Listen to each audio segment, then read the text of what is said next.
बड़े सौभाग्य से मिलता है हिंदू धर्म, बड़े सौभाग्य से मिलता है हिंदू धर्म। तो राम राम बोलने में कैसी शर्म।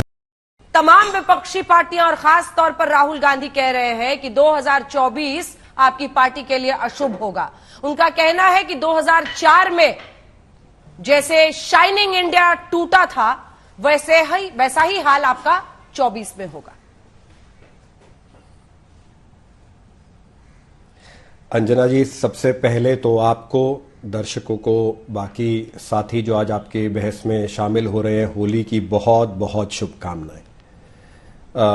अंजना जी, अब विपक्षी एकता पे 2-3 बातें रखूंगा बहुत ही शॉर्ट में। सबसे पहले तो माननीय श्री राहुल गांधी जी की भारत तोड़ो यात्रा और अब जो भारत बदनाम करो यात्रा विलायत में चल रही है, उसने फिर से एक बात पे मोहर लगा दी है कि 2024 में शायद धरती पे डायनासोर तो वापस आ सकते हैं पर कांग्रेस पार्टी सत्ता में नहीं आ सकती। उसके 2-3 स्पष्ट कारण हैं। पहले, श्री राहुल गांधी प्रधानमंत्री के चैलेंजर नहीं हैं। आज श्री राहुल गांधी भारतीय राष्ट्रीय कांग्रेस के अस्तित्व के, कांग्रेस की पहचान के, कांग्रेस की जो मजबूती पे ही चैलेंज कर दिया है उन्होंने। क्यों नहीं बन सकते? अब वो चैलेंज कर सकते। उनको देखिए, देश का संविधान दिन में सपने पे कोई रोक नहीं लगाता, वो सपने देख सकते हैं। सबसे पहले तो माननीय श्री राहुल गांधी देश के खिलाफ बयानबाजी, चाइना हित बयानबाजी, देश की सेना के विरोध बयानबाजी से ये आ गया है कि आज कांग्रेस को ही उन पे विश्वास नहीं और ना ही विपक्ष को उन पे विश्वास है। मैं साबित करूंगा। पहले तो कांग्रेस के 400 से अधिक नेता छोड़ के चले गए। श्री राहुल गांधी की अध्यक्षता में 55 में से 50 चुनाव कांग्रेस हार चुकी है। 200 तकरीबन ऐसे लोग जिनको लोकसभा और एमएलए की टिकट मिली थी वो छोड़ के चले गए। 177 एमएलए एमपी छोड़ के चले गए। अब 180 में से नॉर्थ ईस्ट में जो चुनाव हुआ, 172 सीटों पे कांग्रेस का सुपड़ा साफ हो गया। देश में 543 में से 210 सीटें उत्तर प्रदेश, बिहार, बंगाल और महाराष्ट्र से आती हैं। उत्तर प्रदेश में 98% सीटों पे इनकी जमानत जब्त हो गई। सपा कह रही है कि कांग्रेस भाजपा और कांग्रेस भाजपा एक है, भाजपाकरण कर दिया।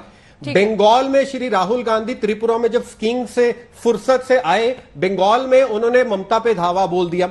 आज जो 9 चिट्ठियां सरकार को लिखी हैं विपक्ष ने, उनमें कांग्रेस पार्टी ने साइन ही नहीं किया।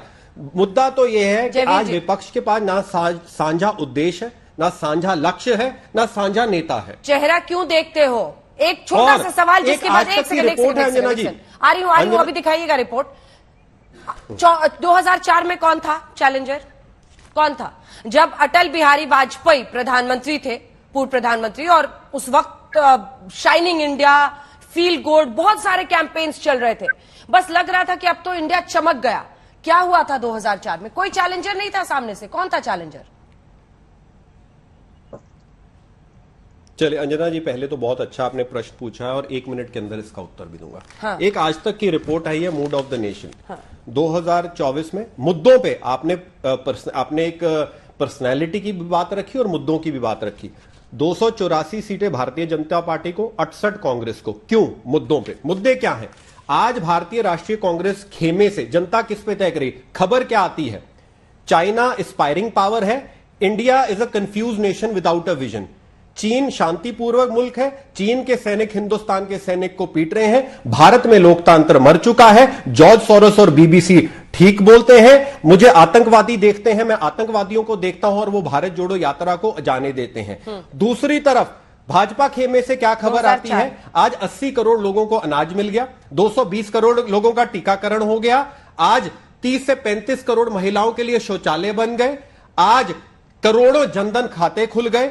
आज हिंदुस्तान 5वीं सुपर पावर इकोनॉमी बन चुकी है। G20 में भारत की वाहवाही हो रही है। जापान को ऑटोमोबाइल में पीछे छोड़ दिया, स्मार्टफोन पे दूसरे नंबर पे आ गए हैं। तो जहां माननीय प्रधानमंत्री मुद्दों से, विकास से, जनहित नीतियों से देश की तकदीर और तस्वीर बदल रहे हैं, माननीय श्री राहुल गांधी तो उलझन से लदी अपनी नीति से, देश विरोधी नीति से कांग्रेस की तकदीर और तस्वीर बिगाड़ रहे हैं। हम तो चाहते हैं कोई विपक्ष मुकाबले में आए। यही नहीं, अभी और सुनिए। कमल हसन के साथ 3 मेरे प्रश्न है। 11:11 पे श्री राहुल गांधी का बयान है कि नहीं, जब चाइना के संदर्भ में India is a confused nation without a vision, चलाइए अपने शो पे। क्या कैम्ब्रिज में उन्होंने नहीं कहा China is a aspiring super power who believes in harmony, चलाइए अपने चैनल पे।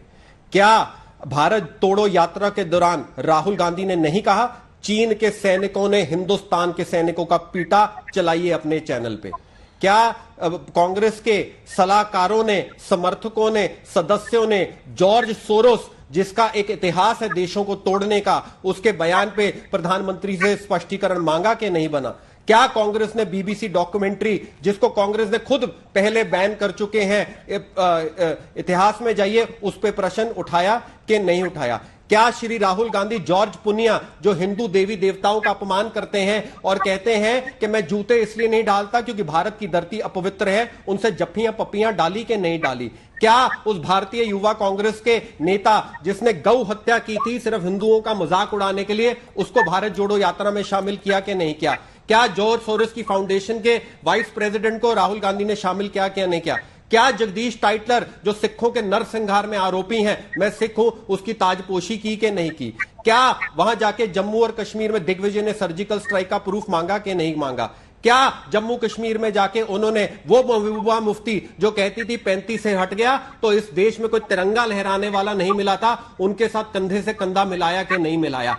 क्या इन्हीं श्री राहुल गांधी ने अभी लंदन में कहा कि लोकतंत्र खत्म हो गया, वो भाजपा ने क्या? अगर देश में लोकतंत्र खत्म हो गया, श्री राहुल गांधी 20 साल से एमपी हाउस में क्यों आराम फरमा रहे हैं? लोकतंत्र खत्म हो गया होता तो अमेठी छोड़ के वायनाड क्यों चुनाव लड़ा? लोकतंत्र खत्म हो गया तो कन्या और कुमारी और कश्मीर कैसे पहुंच गए? लोकतंत्र खत्म हो गया तो हिमाचल, राजस्थान, छत्तीसगढ़ का चुनाव कैसे जीत गए? लोकतंत्र हो गया तो आज माननीय प्रधानमंत्री को आप गाली निकालते हैं। कौन सा देश का तानाशाही मुल्क इस बात की इजाजत देता है? और आखिरी बात, मेरा प्रश्न एक है, आप पोल कराइए अपने चैनल पे अभी विपक्ष के बीच में, क्या वो राहुल गांधी को नेता मानते हैं? क्या वो राहुल गांधी की 370 धारा पे जो ओपिनियन है उसको मानते हैं? क्या वो राहुल गांधी सर्जिकल स्ट्राइक का सबूत जो चाइना कहता है कि पीटा, उस पे मानते हैं? क्या वो राहुल गांधी से इस बयान से साबित है कि भारत टूट रहा है?